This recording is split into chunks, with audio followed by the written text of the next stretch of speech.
में आज का श्लोक है 9वें अध्याय का 17वां श्लोक, अध्याय 9, श्लोक नंबर 17।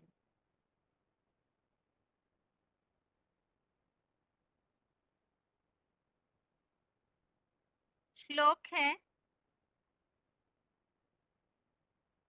पिता अहमस्य जगतो माता धाता पितामह वेद्यं पवित्रमोंकार ऋक्साम यजुरेव च।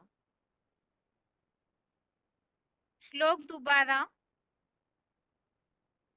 पिता अहमस्य जगतो माता धाता पितामह वेद्यं पवित्रमोंकार ऋक्साम यजुरेव च। श्लोक का संधि विच्छेद है पिता अहम अस्य जगतः माता धाता पितामह वेद्यं पवित्रम ओंकार ऋक् साम यजुः एव च। संधि विच्छेद दोबारा। पिता अहम अस्य जगतः माता धाता पितामह वेद्यं पवित्रम ओंकारः ऋक् साम यजु एव च।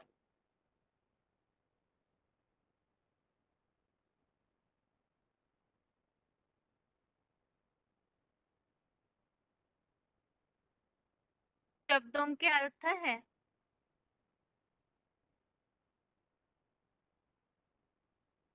अस्य अर्थात इस, जगतः अर्थात जगत का, पिता अर्थात जगत पिता, माता अर्थात माता, धाता अर्थात विधाता, वेद्यम अर्थात जानने योग्य, पवित्रम अर्थात पवित्र, ओंकारः अर्थात ओंकार, च अर्थात और, ऋक् अर्थात ऋक्, साम अर्थात साम, यजु अर्थात यजुर्वेद, अहम अर्थात मैं, एव अर्थात ही हूँ। शब्दों के अर्थ दोबारा। अस्य अर्थात इस, जगतः अर्थात जगत का, पिता अर्थात जगत पिता, माता अर्थात माता, विधाता अर्थात विधाता, पितामह अर्थात बापों का बाप अर्थात बाबा, वेद्यम अर्थात जानने योग्य, पवित्रम अर्थात पवित्र, ओंकारः अर्थात ओंकार, च अर्थात और, ऋक् अर्थात ऋक्, साम अर्थात साम, यजुः अर्थात यजुर्वेद, अहम अर्थात मैं, एव अर्थात ही हूँ।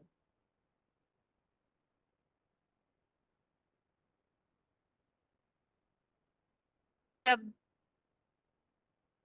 श्लोक का अर्थ है, इस जगत का जगत पिता, माता, विधाता, बापों का बाप अर्थात बाबा, जानने योग्य पवित्र ओंकार और ऋक, साम, यजुर्वेद मैं ही हूँ। श्लोकों में हम टॉपिक देख रहे हैं भगवान के परिचय के बारे में, जो वर्णन बताया जा रहा है यहाँ श्लोकों में, भगवान के स्वरूप का वर्णन। तो पहले श्लोक में अर्थात 16वें श्लोक में जैसे कि हमने देखा, भगवान ने जो परिचय दिया हुआ है भगवत गीता में कि वो यज्ञराज है, यज्ञ है, किस तरह से वो औषधि भी है, अर्थात मनुष्य आत्माओं के लिए ज्ञान योग की औषधि तैयार करते हैं। महामंत्र है, घृत है, ज्ञान योगाग्नि है। अर्थात जिस मुकर्रर तनधारी जो अव्यक्त मूर्ति न बन जाते हैं, वही आदम जो इस सृष्टि का बीज है, जिनमें सारा सृष्टि वृक्ष समाया हुआ है, तो उस अनुसार जो भी बातें हैं वो पहले उनके लिए लागू होती है। तो इसी तरह आज के श्लोक में भी ये बात बताई भगवान के स्वरूप के वर्णन में कि वे इस जगत का जगत पिता है, माता भी है, विधाता भी है, बापों का बाप है अर्थात बाबा जिसे कहा जाता है, और पवित्र ओंकार है, और जो भक्ति मार्ग में सबसे मान्यता प्राप्त जो ऋक, साम और यजुर्वेद है, वो भी भगवान ही है। अब वो किस तरह से है और इन सब के द्वारा पिता, माता, विधाता, बाबा, इन सब का क्या कार्य, वो किस तरह से वो पार्ट बजाते हैं, उसके बारे में ही क्लैरिफिकेशन वाले अर्थ में स्पष्टीकरण दिया हुआ है। क्लैरिफिकेशन सहित अर्थ है, इस जगत का एकमात्र बीज रूप आदम अर्थात अर्जुन, अर्जुन के तन द्वारा जगत पिता शिव बाबा प्लस सच्ची गीता ज्ञानामृत से विष्णु की वामांगी भुजा लक्ष्मी रूपा पालन करती अथवा ब्रह्मा परम ब्रह्मा रूपा माता, विधाता के लिए कर्म फल विधाता युधिष्ठिर रूप चौमुखी ब्रह्मा धर्मराज, वैसे ही बुद्ध, क्राइस्ट आदि धर्म पिताओं जैसे बापों का बाप अर्थात बाबा आदम द्वारा सारे मनुष्य मात्र का बीज हूँ। जानने योग्य पवित्र ओंकार त्रिमूर्ति शिव बाबा और परम प्रसिद्ध वैदिक धर्म ग्रंथों में ऋक, साम, यजुर्वेद का मान्य ज्ञान भंडार निराकार सो साकार शिव बाबा मैं ही हूँ।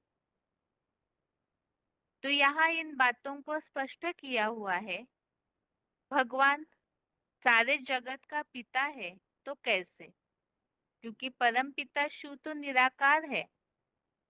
और इसी अध्याय में हमने इसके पहले देखा कि वो इस सृष्टि पर आते हैं प्रकृति स्वाम वष्टभ्य, अपने प्रकृति को अधीन करके। तो बीज रूप अर्थात जो आदम है, अर्जुन है, उस तन के द्वारा परमपिता शिव है, जगत पिता है। तो सबके सामने प्रत्यक्ष होने वाला वो रूप है अर्जुन या आदम का, वो जगत पिता के रूप में शिव बाबा। और माता के लिए बताया कि सच्ची गीता ज्ञानामृत से माता जैसे पालना करती है, तो यहाँ सच्ची गीता ज्ञान अमृत से विष्णु की वामांगी भुजा लक्ष्मी रूपा पालन करती, अथवा परम ब्रह्मा रूपा माता। विधाता अर्थात भाग्य का लेखा लिखने वाला, भाग्य लिखने वाला, देने वाला, तो कर्म फल का विधाता युधिष्ठिर रूप चौमुखी ब्रह्मा धर्मराज। ऐसे ही बाबा या बापों का भी बाप उसके लिए बताया, जो अलग अलग धर्मों के धर्म पिताएं हैं, वो अपने अपने जनरेशन के पिता है। जैसे बुद्ध है, क्राइस्ट है, ऐसे सब धर्म पिताओं का वो तो बाप है अपने जनरेशन के, अपने ग्रुप के। तो उन सारे ही बापों का बाप अर्थात बाबा आदम द्वारा सारे मनुष्य मात्र का बीज हूँ। ऐसे ही जानने योग्य पवित्र ओंकार त्रिमूर्ति शिव बाबा, तो सारा सृष्टि के परिवर्तन का कार्य ओमकार अर्थात तीन मूर्तियां जिस ओम में समाई हुई है इस शब्द में, तो त्रिमूर्ति शिव बाबा वो जानने योग्य है।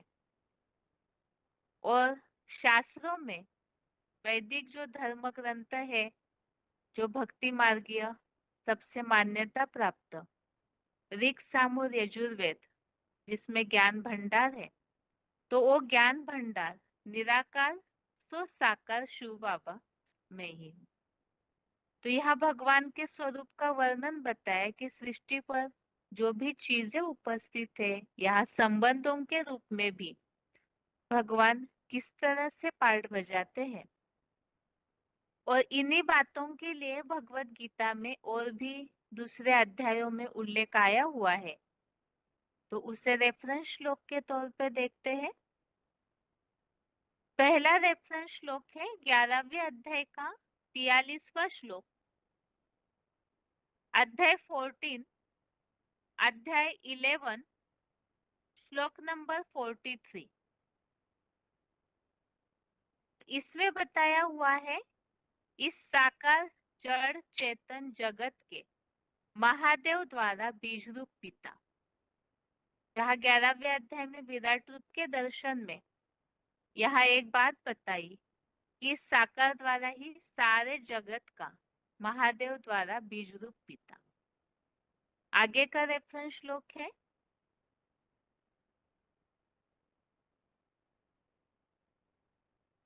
दूसरा श्लोक है 14वें अध्याय का चौथा, अध्याय 14 का श्लोक नंबर 4। यहाँ बताया है, मैं ज्ञान बीज दाता परम पिता हूँ। तो यहाँ जगत पिता जो निराकार ज्ञान सूर्य शिव मूल रूप से जगत पिता द्वारा ज्ञान बीज दाता परम पिता है। ऐसे ही 11वें अध्याय का 39वां श्लोक, अध्याय 11 का श्लोक नंबर 39, यहाँ उल्लेख आया हुआ है, जो आज के श्लोक में है बापों का बाप अर्थात बाबा। तो यहाँ उल्लेख आया हुआ है पितामह अर्थात दाढ़े शिव सुप्रीम आप हो। श्लोक में उल्लेख आया हुआ है विधाता का, कर्मफल विधाता के रूप में युधिष्ठिर धर्मराज।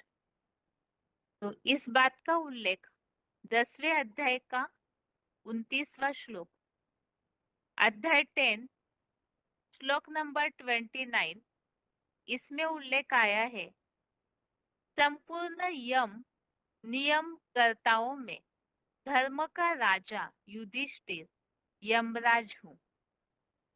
आगे है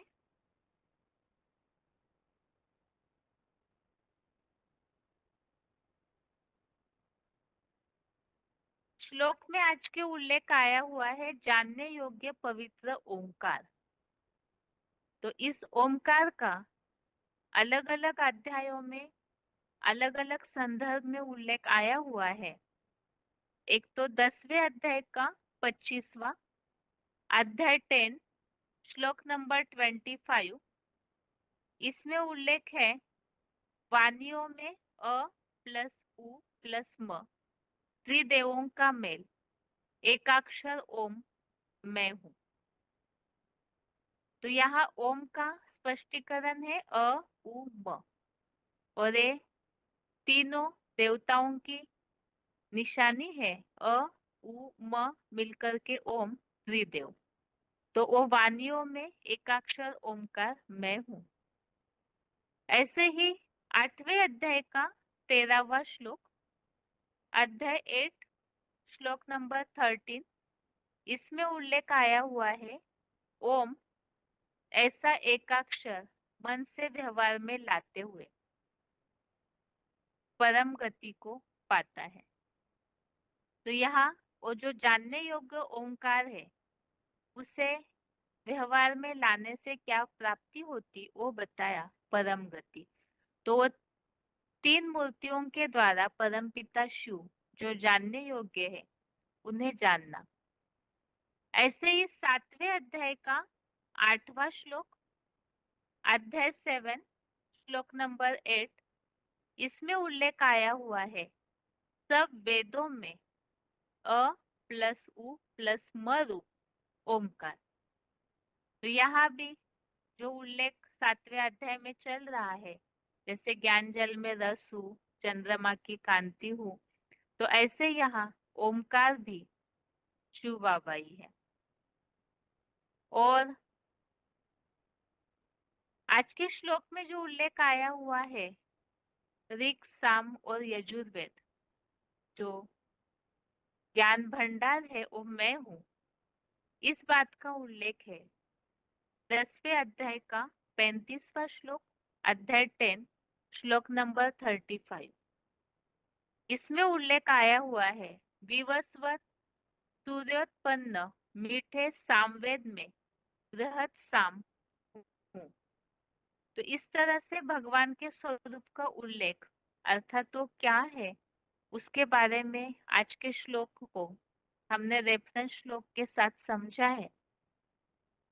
लेकिन ये जो भी बातें हैं जानने योग्य ओंकार क्या है, किस तरह से वो जगत पिता है, सारी सृष्टि का बीज है, माता धाता पितामह विधाता है, और वो कैसे कार्य करते हैं, वो स्वरूप आखिर क्या है, उसे VCD पॉइंट्स के द्वारा समझते हैं। लेकिन उसके पहले उच्चारण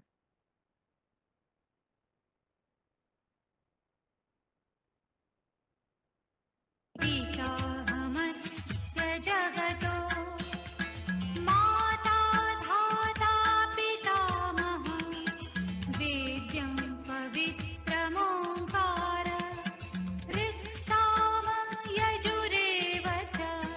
इस जगत का एकमात्र बीज रूप आदम अर्जुन के तन द्वारा जगत पिता शिव बाबा प्लस सच्ची गीता ज्ञानामृत से विष्णु की वामांगी भुजा लक्ष्मी रूपा पालन कत्री परम ब्रह्मा रूपा माता कर्मफल विधाता धर्मराज युधिष्ठिर रूप चौमुखी ब्रह्मा, वैसे ही बुद्ध क्राइस्ट आदि धर्म पिताओं जैसे बापों का बाप बाबा आदम अर्थात सारे मनुष्य मात्र का बीज बाप जानने योग्य पवित्र ओंकार त्रिमूर्ति शिव बाबा और परम प्रसिद्ध वैदिक धर्म ग्रंथों में ऋग साम यजुर्वेद का मान्य ज्ञान भंडार निराकार सो साकार शिव बाबा में ही हूँ।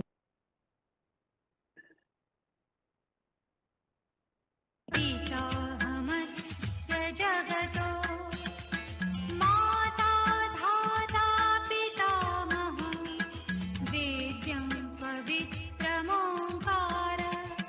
ऋक्साम यजुरेव च। इस जगत का एकमात्र बीज रूप आदम अर्जुन के तन द्वारा जगत पिता शिव बाबा प्लस सच्ची गीता ज्ञानामृत से विष्णु की वामांगी भुजा लक्ष्मी रूपा पालन कत्री परम ब्रह्मा रूपा माता कर्मफल विधाता धर्मराज युधिष्ठिर रूप चौमुखी ब्रह्मा, वैसे ही बुद्ध क्राइस्ट आदि धर्म पिताओं जैसे बापों का बाप बाबा आदम, अर्थात सारे मनुष्य मात्र का बीज बाप, जानने योग्य पवित्र ओंकार त्रिमूर्ति शिव बाबा, और परम प्रसिद्ध वैदिक धर्म ग्रंथों में ऋक साम यजुर्वेद का मान्य ज्ञान भंडार निराकार सो साकार शिव बाबा मैं ही हूँ। आगे है VCD पॉइंट्स है। पहला VCD नंबर 3666 3666 4 मिनट 4 मिनट्स के बाद से लिया हुआ पॉइंट है। अर्जुन आदम शिव बाबा।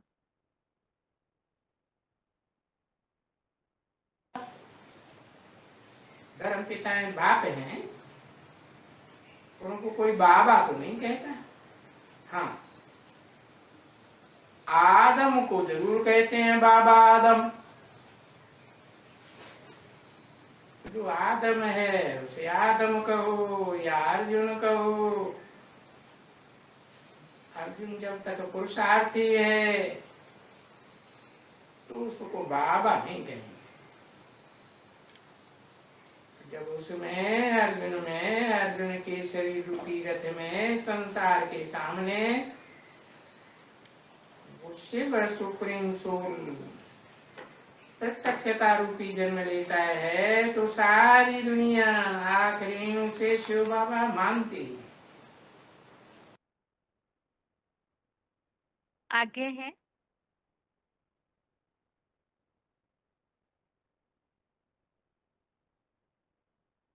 VCD नंबर 2382, VCD नंबर 2382, 1 घंटा 34 मिनट 1 आवर 34 मिनट्स के बाद से लिया हुआ पॉइंट। जगत का एकमात्र बीज रूप आदम अर्जुन के तन द्वारा जगत पिता शिव बाबा।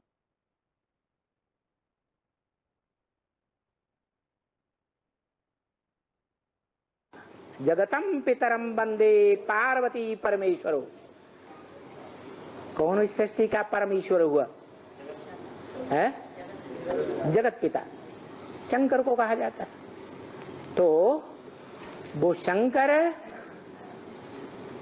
जब संपन्न स्टेज प्राप्त करता है ज्ञान के आधार पर, योग की संपन्न स्टेज, मतलब जितना ज्ञानी होगा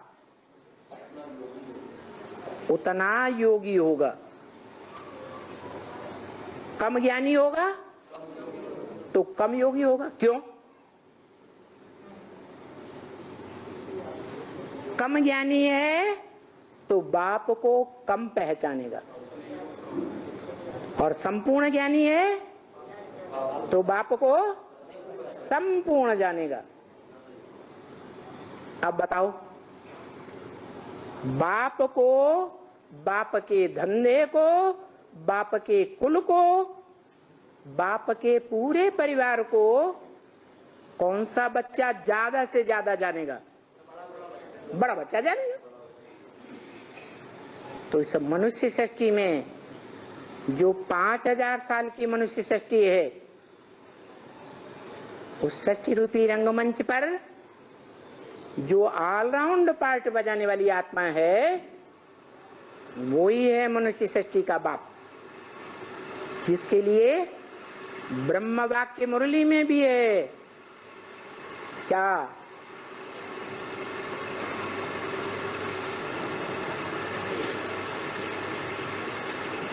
नहीं याद आया है? इस मनुष्य सृष्टि पर सदा कायम कोई चीज है नहीं, सदा कायम सिर्फ एक शिव बाबा है। जो एक शिव बाबा इस सृष्टि पर सदा कायम है, तो कभी इस मनुष्य सृष्टि रंगमंच पर लोप होता है क्या? लोप होने का सवाल ही नहीं। इसलिए वो ऑलराउंड पार्टधारी है। उसके मुकाबले इस सृष्टि रूपी रंगमंच पर कोई भी मनुष्य आत्मा ऑलराउंड पार्टधारी नहीं है। वही मनुष्य सृष्टि का बीज रूप बाप है। मनुष्य आत्माओं के बीच बड़ा भाई है। क्या? बड़ा भाई है। बड़े भाई को दादा कहा जाता है और बड़े भाई के बाप को क्या कहा जाता है? दादा कहेंगे कि बाप ही कहेंगे? दादा दादा है, बाप बाप है। इसलिए मुसलमानों ने भी बताया है, आदम को खुदा मत कहो।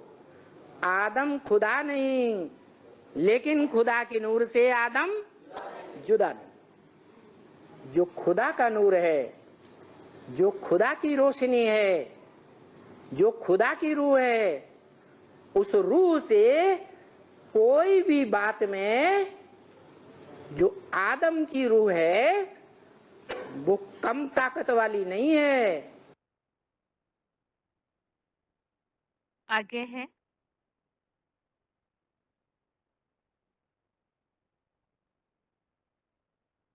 वार्तालाप number 1063, discussion number 1063, 10 minute 10 minutes के बाद से लिया हुआ पॉइंट है। सच्ची गीता ज्ञानामृत से विष्णु की वामांगी भुजा लक्ष्मी रूपा पालन करती। और सुना है कि लक्ष्मी अमृत बांटती है देवताओं को। तो रुद्रमाला के बच्चे बाप से डायरेक्ट पढ़ाई पढ़ते हैं, तो क्या लक्ष्मी के द्वारा रुद्रमाला के बच्चों को भी पढ़ाई पढ़ना पड़ेगा? प्योरिटी की पढ़ाई तो पढ़नी पड़ती है। पढ़ाई का मूल तंत्र क्या है? वो प्योरिटी धारण की।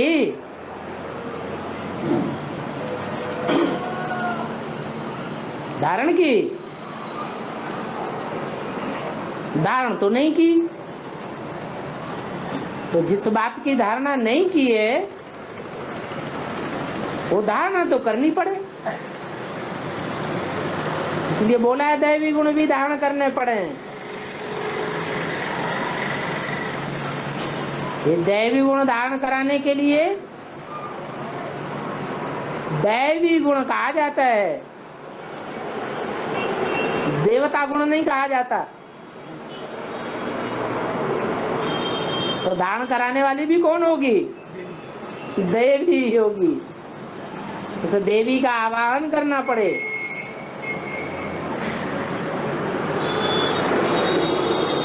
अच्छे अच्छे स्टूडेंट आकर के ईश्वरीय पढ़ाई पढ़ेंगे तो ईश्वरीय पढ़ाई का अच्छा रिजल्ट निकलेगा।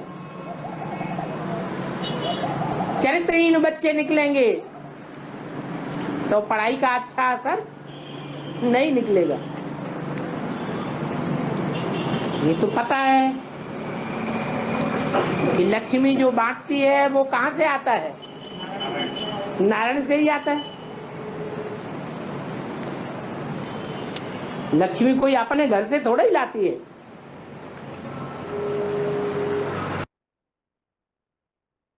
आगे है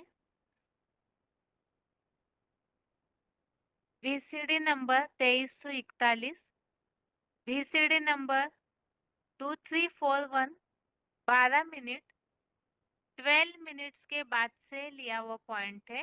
परम ब्रह्मा रूपा माता।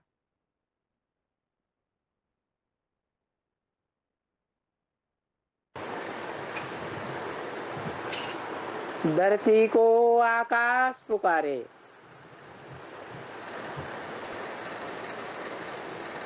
आजा आजा प्रेम दुलारे।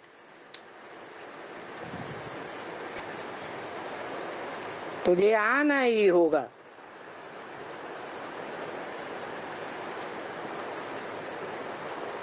धरती हो गई माता,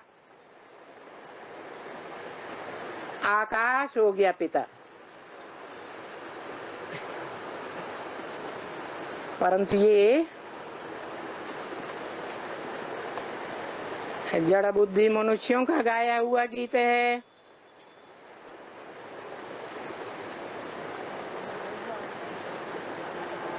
चैतन्य आत्माओं का बाप, बेहद का बाप, इसका बेहद का ही अर्थ बतावेंगे।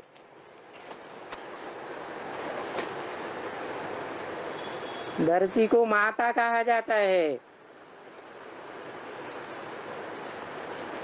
दुनिया की बड़ी से बड़ी माता, कोई जड़ जमीन की बात नहीं है।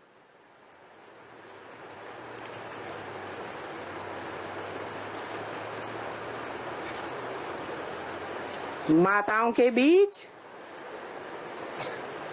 उस बड़ी माता की बात है जिसका नाम सुप्रीम सोल बाप आकर के ब्रह्मा रखते हैं। मैं जिस तन में भी प्रवेश करूंगा उसका नाम ब्रह्मा रखता हूँ। और ब्रह्मा नामधारी तो बहुत हुए हैं, उनमें भी जो परे ते परे पार्ट बजाने वाला, अव्वल नंबर का पार्ट बजाने वाला ब्रह्मा नामधारी है,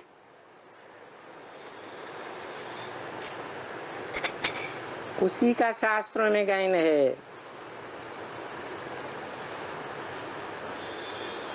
गुरुर् ब्रह्मा गुरुर् विष्णु गुरुर्देवो महेश्वर गुरु साक्षात परम ब्रह्म तस्मै श्री गुरुवे नमः। वो परम ब्रह्म परे ते परे पार्ट बजाने वाला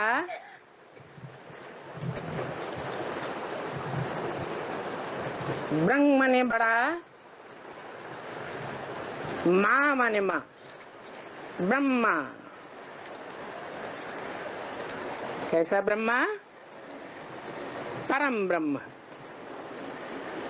जिसे कहते हैं पिता, परम पिता,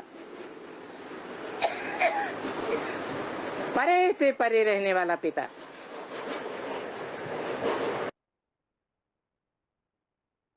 आगे है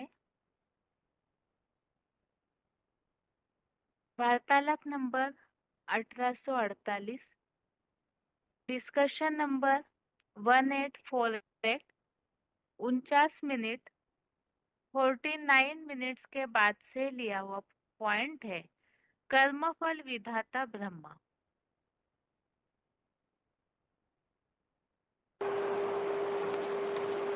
और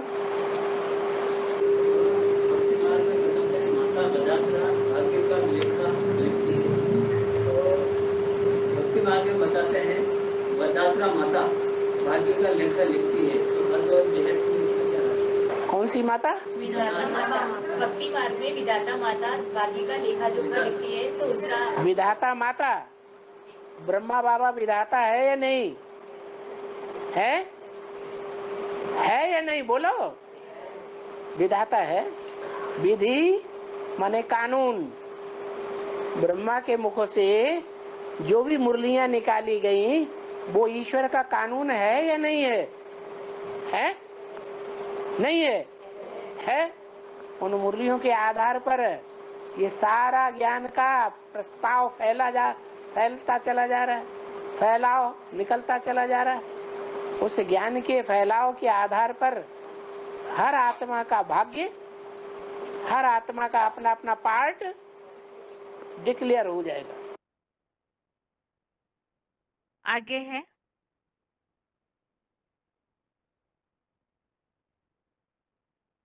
VCD number 199, VCD number 199, 31 minute 31 minutes के बाद से लिया हुआ पॉइंट है युधिष्ठिर रूप चौमुखी ब्रह्मा धर्मराज।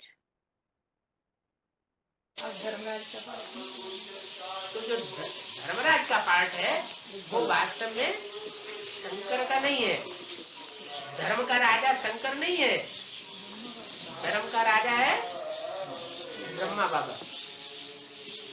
युद्ध स्थिर, जो युद्ध में स्थिर रहता है, भले शरीर छूट जाए, क्या भले ये साकार तन छूट जाए, कहते हैं ना हम मर जाएंगे भी तो भी हम भूत भर करके तुम्हारा पीछा तो वो युद्ध में स्थिर रहने वाला है। शरीर छोड़ने के बाद भी वो अपना काम करके जाता। युद्ध भूमि में वो पीछे हटने वाली आत्मा नहीं है। तो धर्मराज का पार्ट तो ब्रह्मा बाबा किस तन से बजाता है? तन तो बाप और दादा दोनों का एक ही है। बाप माना शिव, दादा माना ब्रह्मा कृष्ण किशोर। वो चंद्रमा के रूप में पार्ट बजाता है ब्रह्मा, और वो ज्ञान सूर्य शिव के रूप में, जो तीसरा नेत्र कहा जाता है सदा शिव, तीसरे नेत्र के रूप में पार्ट बजाता है प्रवेश करके। और जिस तन में दोनों आत्माएं प्रवेश करती है वो किसका शरीर है? राम वाली आत्मा।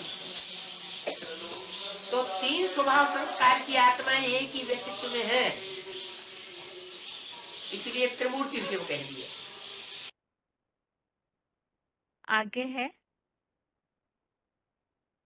VCD नंबर 2348, VCD नंबर 2348, 1 घंटा 29 मिनट 1 आवर 29 मिनट्स के बाद से लिया हुआ पॉइंट है। धर्म पिताओं जैसे बापों का बाप बाबा आदम द्वारा सारे मनुष्य मात्र का बीज हूँ।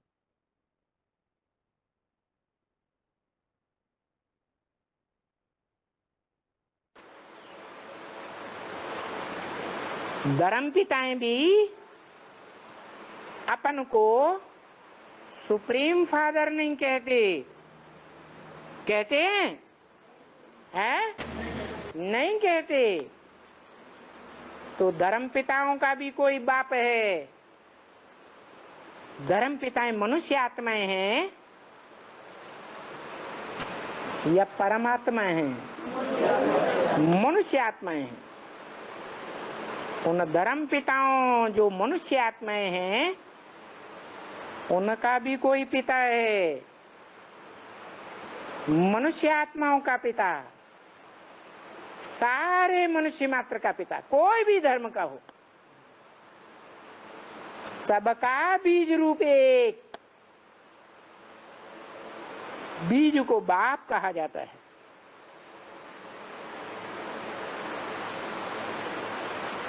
उसको परमपिता कहें, है? जो धर्म पिताओं का भी पिता है, सभी धर्मों में उसकी मान्यता है, मानते तो हैं लेकिन जानते नहीं।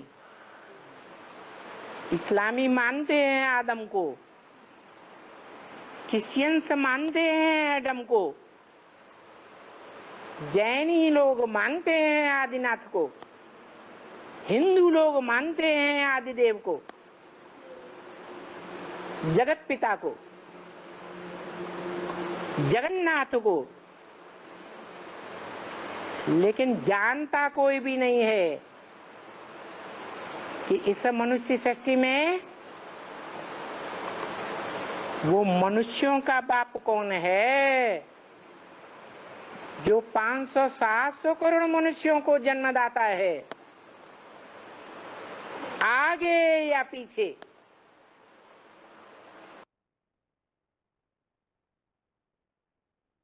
आगे है VCD number 3454, VCD number 3454, 8 minute 8 minutes के बाद से लिया हुआ पॉइंट है। जानने योग्य पवित्र ओंकार त्रिमूर्ति शिव बाबा। कैसे गीत वो स्तुति करते हैं। एक ओंकार सतनाम करता पुरुष निर्भय। अब एक ओंकार बताया। अब आओ में तो 3 अक्षर हैं। आओ माँ, आ से ब्रह्मा, ऊ से विष्णु, माँ से महेश। तो एक ओंकार कैसे? वास्तव में वो तीनों ही मिलकर के एक ही पार्ट बजाते हैं। उसको कहते हैं सत्य नाम। वो ही है करता है, बाकी मैं तो अकर्ता हूँ। उसको पुरुष कहते हैं, निर्भय कहते हैं। और निर्भय भी तो शिव बाबा होगा ना। शिव बाबा निर्भय। किसका भय होगा? अरे कभी भी भय नहीं होगा। भय होगा तो फिर जीत कैसे पावेगा? उसके लिए तो शास्त्रों में भी गायन है। उसकी कभी हार हुई ही नहीं। उसकी तो सदा जीत ही जीत है। तो भय की तो बात ही नहीं। आगे है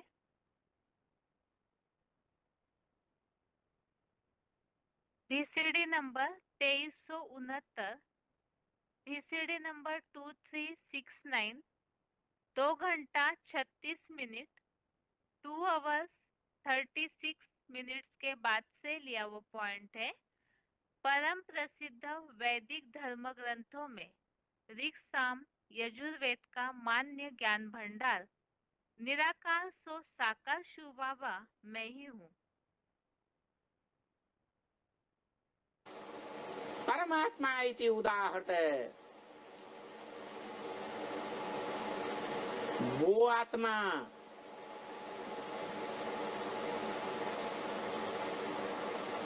श्रेष्ठ पार्टधारी है जो दादा लेखराज ब्रह्मा के तन से गीता ज्ञान सुनाया गया। उस गीता ज्ञान के गीत का, कविता का विस्तार से व्याख्यान देती है, जिसे सांख्य कहा जाता है।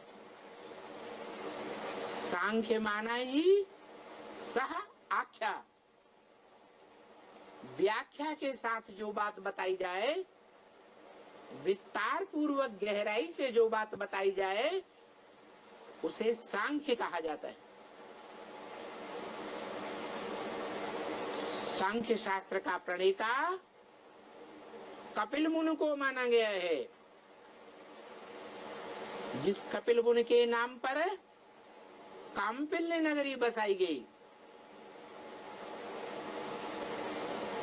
वो कपिल मुनि कोई और नहीं है।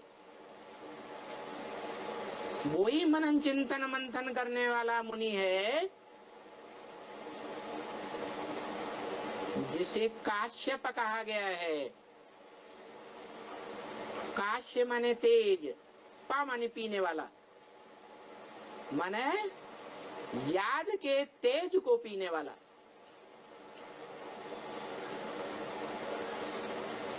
जिस काश्यप के रूप में, मुनि के रूप में, ऋषि के रूप में सारे वेदों शास्त्रों का व्याख्यान दिया गया, व्याख्या बताई गई। वेदों की व्याख्या आरण्यकों में आई है, शतपथ ब्राह्मण आदि में आई है। और ब्राह्मण और आरण्य की व्याख्या उपनिषदों में आई है।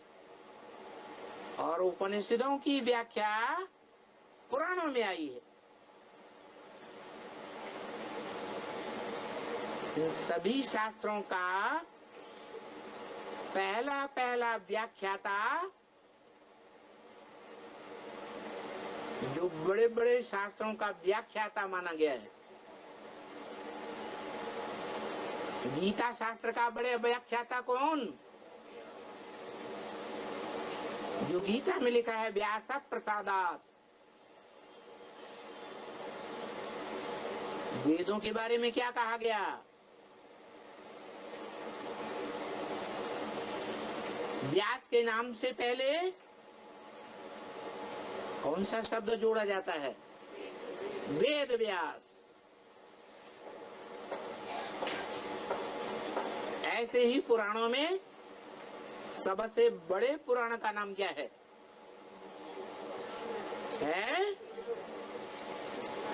महाभारत महापुराण।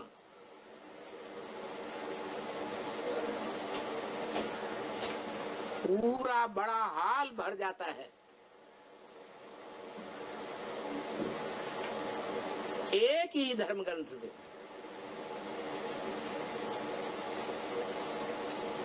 भागवत कथा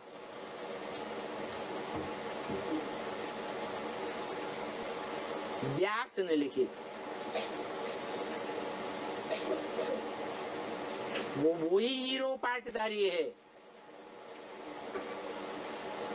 जिसके लिए शिव बाप ने ब्रह्मा मुख की वेदवाणी में बोला, शिव बाबा इस सृष्टि पर सदा कायम है।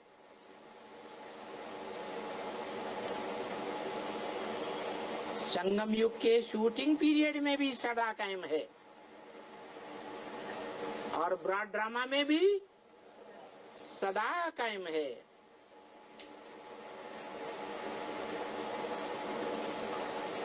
उसी परमात्मा को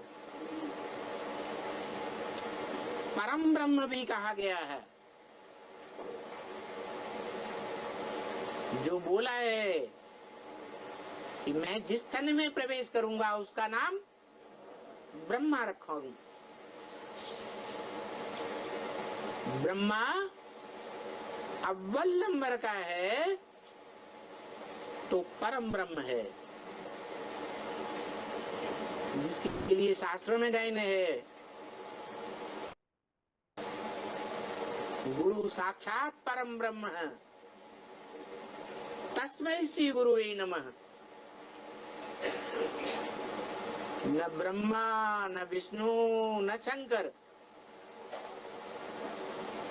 किसको नमन करता हूँ? है परम ब्रह्म को नमन करता हूँ। तो वो परम ब्रह्म जिसके मुख से आदि में भी ज्ञान के अकूट भंडारी ने ज्ञान सुनाया था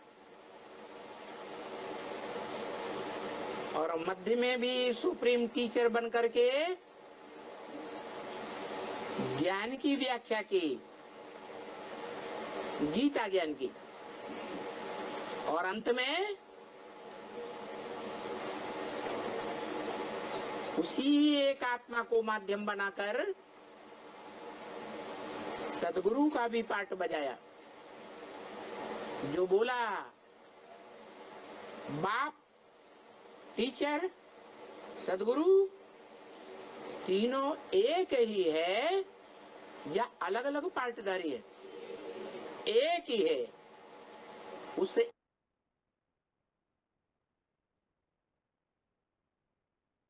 इस तरह से आज के श्लोक का अर्थ हमने समझा।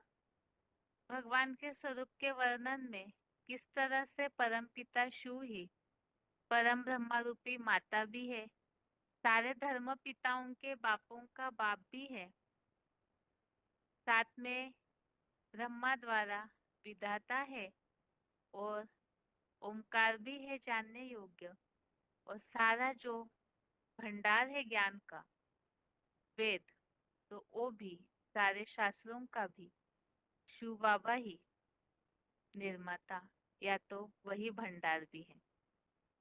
ये तो आज के श्लोक का अर्थ हो गया। अभी आगे है रिवीजन।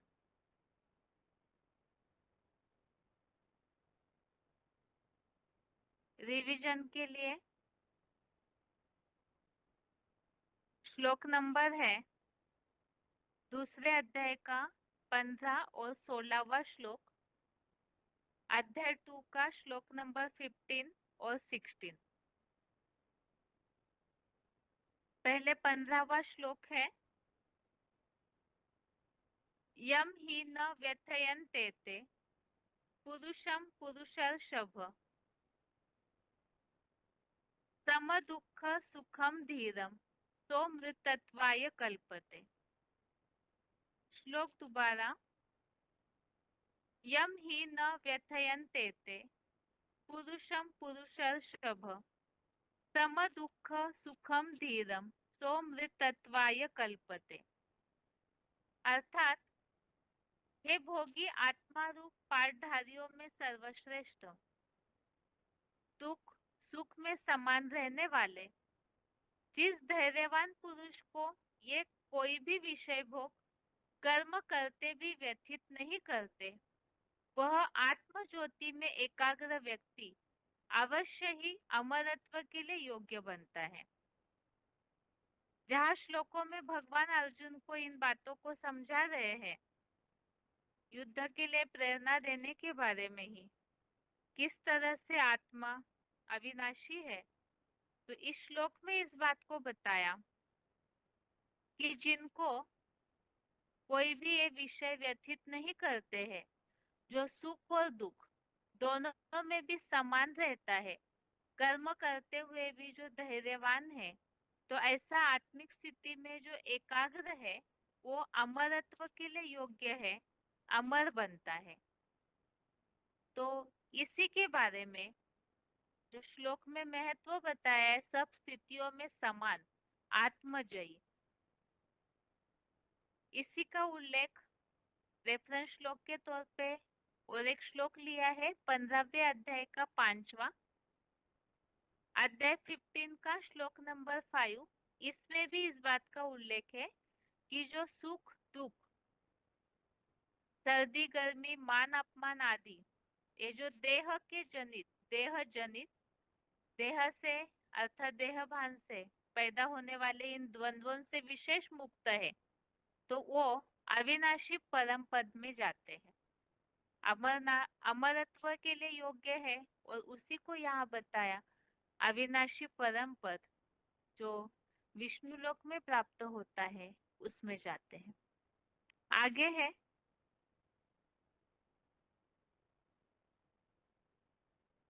इसी 15वें श्लोक संबंधित रेफरेंस श्लोक 12वें अध्याय का 13वां और 14वां, अध्याय 12 का श्लोक नंबर 13-14। इसमें भी इस बात का उल्लेख है, दुख और सुख में समान, तो वो भक्त भगवान को प्रिय है।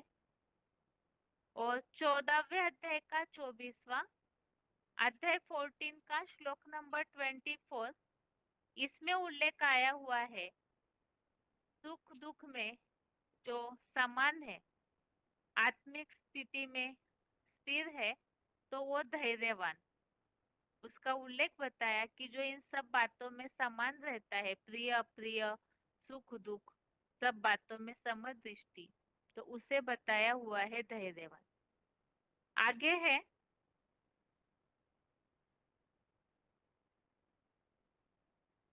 जो श्लोक में उल्लेख आया हुआ है अमरत्व के लिए योग्य, तो उसी के लिए point VCD number 1193, VCD number 1193, 51 minute 51 minutes के बाद से लिया हुआ पॉइंट।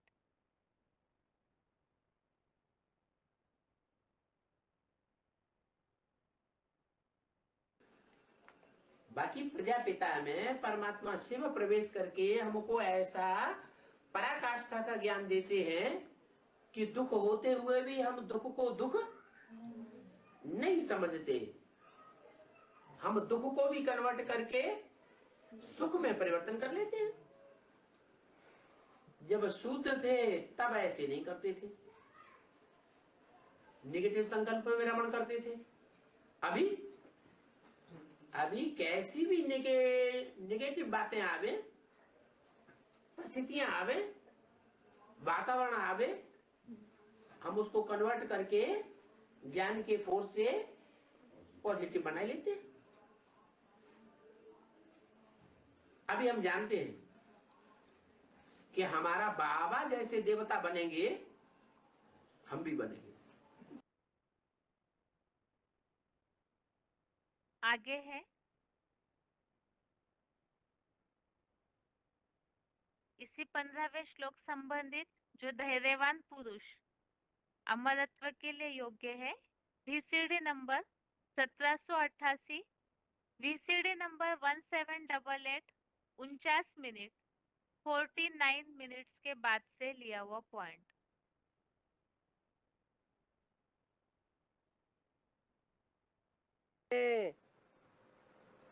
मैं हूं कालों का काल, महाकाल। कैसी भी कोई परिस्थिति आ जाए, लेकिन उसको कोई काल खा नहीं सकता। वो सारी दुनिया को खा जाएगा महाकाल बन करके, लेकिन उसको कोई काल के गाल में जाते हुए देखेगा? नहीं देखेगा। क्यों नहीं देखेगा? क्योंकि उस समय जो बाप का प्रैक्टिकल स्वरूप व्यक्तित्व है, वो आत्मिक स्थिति में सदा काल के लिए टिका हुआ होगा। क्या सदा काल माने? कैसा भी काल आ जाए, जमीन फट जाए, बड़े से बड़ा भूकंप आ जाए, कोई भी परिस्थिति आ जाए कड़ी ती कड़ी, लेकिन उसको काल खाएगा? नहीं खाएगा। ऐसा क्यों होगा? सदैव कैसी स्थिति होगी? आत्मिक स्थिति होगी। आत्मिक स्थिति नहीं होती है तो कोई ऐसी बड़ी भारी परिस्थिति आ जाती है तो आत्मिक स्थिति गुम होने के कारण देह अभिमान में डर पैदा हो जाता है, और जब भय पैदा हो जाता है तो माया बाप की याद से छुड़ाई देती है, और जब बाप की याद ही नहीं रहेगी तो साबित हो जाएगा कि देह भान है। तो बाप कहते हैं स्वर्ग का रचयिता बाप आया हुआ है तो स्वर्ग की बादशाही मिलनी चाहिए या नहीं? स्वर्ग की बादशाही का मतलब क्या हुआ? यानी जीवन रहते रहते क्या ये जिंदगी बनी रहे, जीवन जीवात्मा बनी रहे और जीवात्मा को बाप से वर्षा मिल जाए सुख का। कोई भी प्रकार का दुख कैसी भी परिस्थिति में अनुभव में ना आवे, सदा मौज में रहे,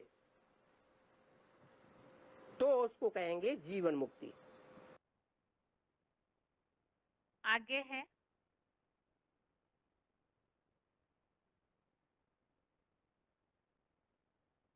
16वां श्लोक, श्लोक नंबर 16।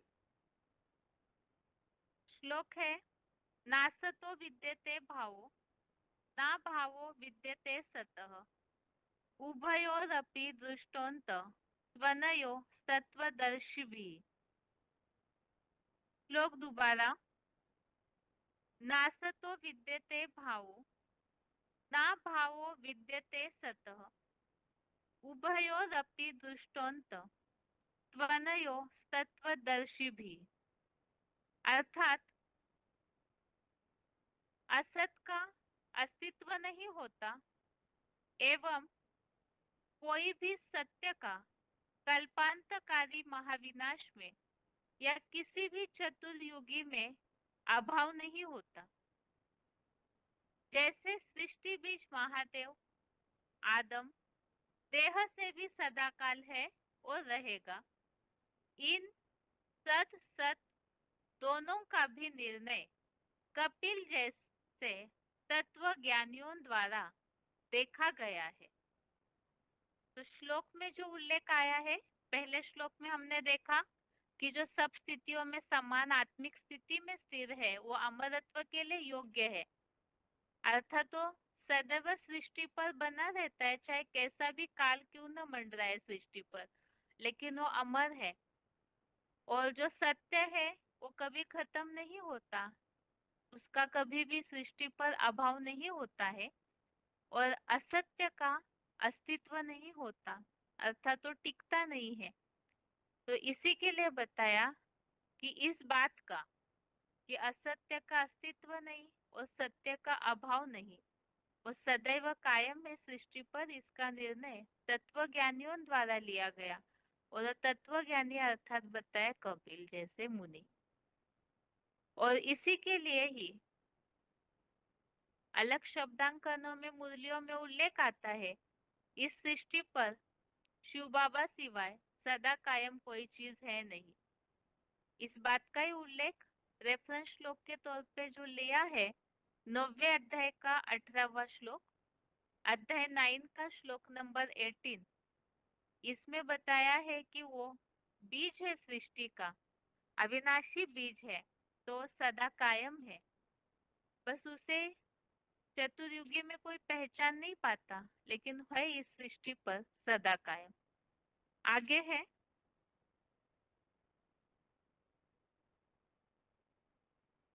इस श्लोक संबंधित पॉइंट है, सत्य का अभाव नहीं होता।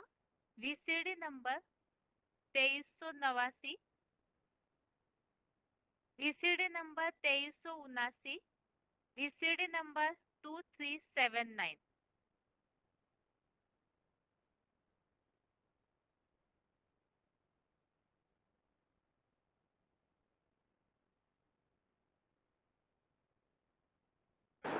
वो एक ही मनुष्य सृष्टि में शख्सियत है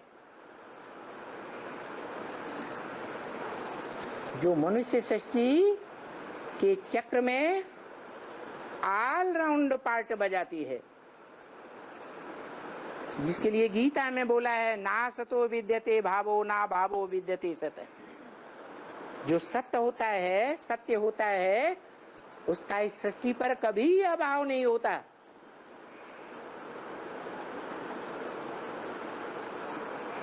इस 4 युगों की सृष्टि खलास हो जाए,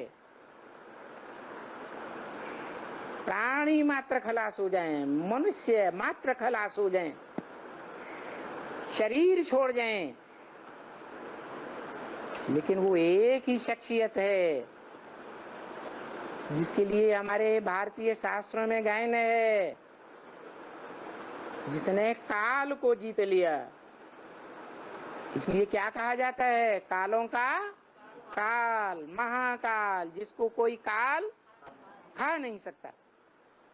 वो सारी दुनिया को खा जाएगा, लेकिन उसको काल के गाल में जाते हुए कोई देख ही नहीं सकता,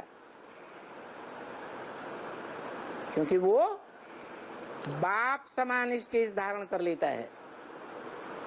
जैसे बाप सदाशिव है, ऐसे बाप का बड़ा बच्चा भी कैसी स्टेज धारण करता है।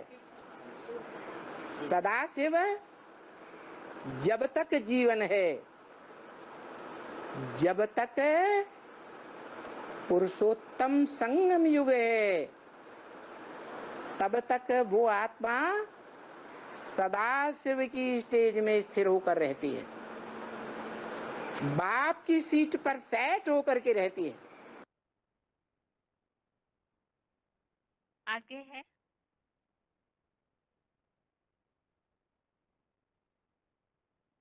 इसी श्लोक संबंधित पॉइंट है वीसीडी नंबर 2794, वीसीडी नंबर 2794।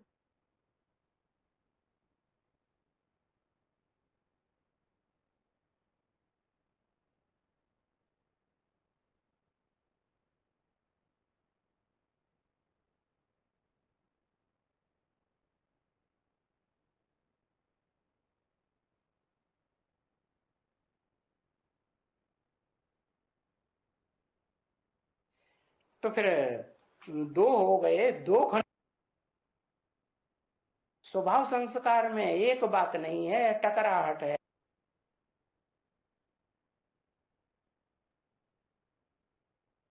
स्वभाव संस्कार में एक बात नहीं है, टकराहट है। एक का एक संकल्प, दूसरे का दूसरा संकल्प, एक की एक भाषा, दूसरे की दूसरी भाषा है। एक एक तरह का ज्ञान सुनाएगा, दूसरा दूसरे तरह का ज्ञान सुनाएगा। तो फिर दो हो गए, दो खंड हो गए कि एक खंड हुआ? क्या कहेंगे? एक खंड, दो खंड हो गए। तो सच खंड, सच एक होता है या अनेक होते हैं? एक सच्चा, और इस झूठ खंड की दुनिया में सब सब झूठे। और सत्य की परिभाषा भी बताई दी है, संस्कृत की गीता में भी बताई है। क्या? ना सतो विद्यते भावो, ना भावो विद्यते सत। जो सत्य होता है उसका इस दुनिया में कभी भी अभाव अभाव नहीं होता, वो कभी खत्म नहीं हो सकता, कोई न कोई रूप में रहेगा जरूर। तो ऐसा सचखंड का मालिक बनाएगा।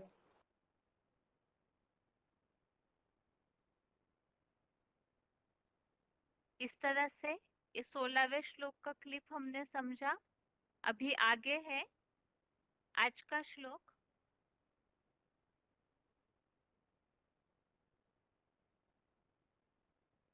9वें अध्याय का 17वां श्लोक है। पिता हमस्य जगतो माता धाता पितामह वेद्यम पवित्रम ओंकार ऋक्साम यजुरेव च। अर्थात इस जगत का एकमात्र बीज रूप आदम अर्जुन के तन द्वारा जगत पिता शिव बाबा प्लस सच्ची गीता ज्ञानामृत से विष्णु की वामांगी भुजा लक्ष्मी रूपा पालन कर्त्री और परम ब्रह्मा रूपा माता, कर्म फल विधाता युधिष्ठिर रूप चौमुखी ब्रह्मा धर्मराज, वैसे ही बुद्ध क्राइस्ट आदि धर्म पिताओं जैसे बापों का बाप अर्थात बाबा आदम द्वारा सारे मनुष्य मात्र का बीज हूँ। जानने योग्य पवित्र ओंकार त्रिमूर्ति शिव बाबा और परम प्रसिद्ध वैदिक धर्म ग्रंथों में ऋग साम यजुर्वेद का मान्य ज्ञान भंडार निराकार तो साकार शिव बाबा मैं ही हूँ। तो यहाँ भगवान के स्वरूप का वर्णन इस श्लोक में हमने समझा आज। और इस संबंधित रेफरेंस श्लोक 11वें अध्याय का 43, अध्याय 11 का श्लोक नंबर 43, जिसमें जगत पिता का उल्लेख है, आगे है।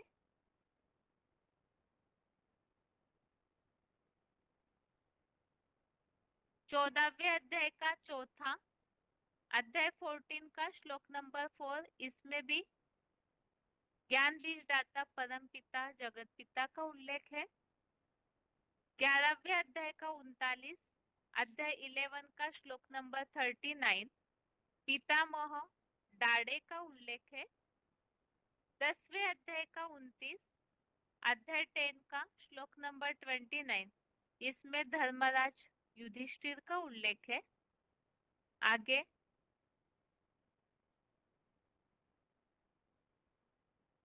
ओमकार का उल्लेख है श्लोकों में 10वें अध्याय का 25, अध्याय 10 का श्लोक नंबर 25, 8वें अध्याय का 13वां, अध्याय 8 का श्लोक नंबर 13, 7वें अध्याय का 8वां, अध्याय 7 श्लोक नंबर 8। और वेदों के बारे में जो ज्ञान भंडार वेदों का मैं हूँ बताया, वो उल्लेख 10वें अध्याय का 35, अध्याय 10 का श्लोक नंबर 35 में। तो इस तरह से आज के श्लोक के साथ रिवीजन भी पूरी हुई। और श्लोक नंबर एक बार फिर से दूसरे अध्याय का 15 और 16वां श्लोक, अध्याय 2 का श्लोक नंबर 15, 16 और 9वें अध्याय का 17वां, अध्याय 9 का श्लोक नंबर 17। इस तरह से रिवीजन के साथ आज का श्लोक भी पूरा हुआ और आज के लिए गीता क्लास यहाँ तक ही। ओम शांति।